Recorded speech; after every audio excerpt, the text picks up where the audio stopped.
Fortune estates 22 లక్షలకే 3 BHK simplex villa. వివరాలకు ఈ numbers ని సంప్రదించండి.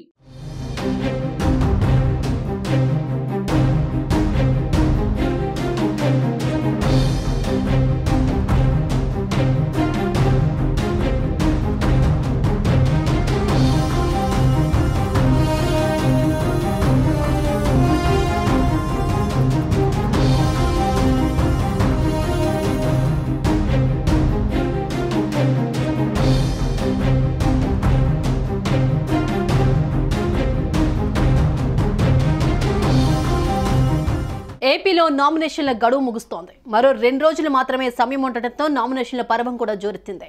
జనసేన అధినేత పవన్ కళ్యాణ్ నామినేషన్ దాఖలు చేశారు. కాకినాడ జిల్లా పిఠాపురం నియోజకవర్గం చేబ్రోలులోని నివాసం నుంచి ఆయన ర్యాలీగా బయలుదేరారు. పవన్ నామినేషన్ సందర్భంగా జనసేన కార్యకర్తలు, నేతలు భారీ ర్యాలీ చేపట్టారు. చేబ్రోలు నుంచి పిఠాపురంలోని పాదగయ క్షేత్రం వరకు ర్యాలీ కొనసాగింది.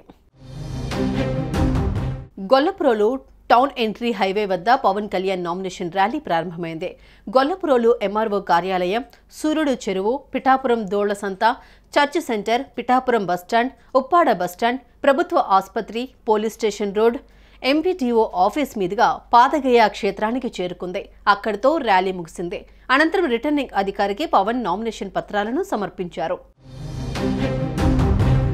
కాకినాడ జిల్లాలోని పిఠాపురం అసెంబ్లీ నియోజకవర్గం నుంచి పవన్ కళ్యాణ్ కూటమి అభ్యర్థిగా జనసేన నుంచి బరిలో దిగారు. అధికార వైఎస్ఆర్ కాంగ్రెస్ పార్టీ అభ్యర్థిగా వంకా గీత పోటీలో ఉన్నారు. ఇప్పటికే ఆమె తన నామినేషన్ దాఖలు చేశారు. ఇక పవన్ నామినేషన్ కు ముందు జరిగిన ర్యాలీకి అనూహ్య స్పందన లభించింది. పవన్ ఫ్యాన్స్ తో పాటు పార్టీ కార్యకర్తలు వేలాది మంది ఈ ర్యాలీలో పాల్గొన్నారు. తన నివాసం నుంచి అట్టహాసంగా బయలుదేరిన పవన్ వెంట అభిమానులు నడిచారు. సుమన్ టీవీలో మీ పర్సనల్ అండ్ బిజినెస్ ప్రమోషన్స్ కోసం కింది నెంబర్కి కాంటాక్ట్ చేయండి.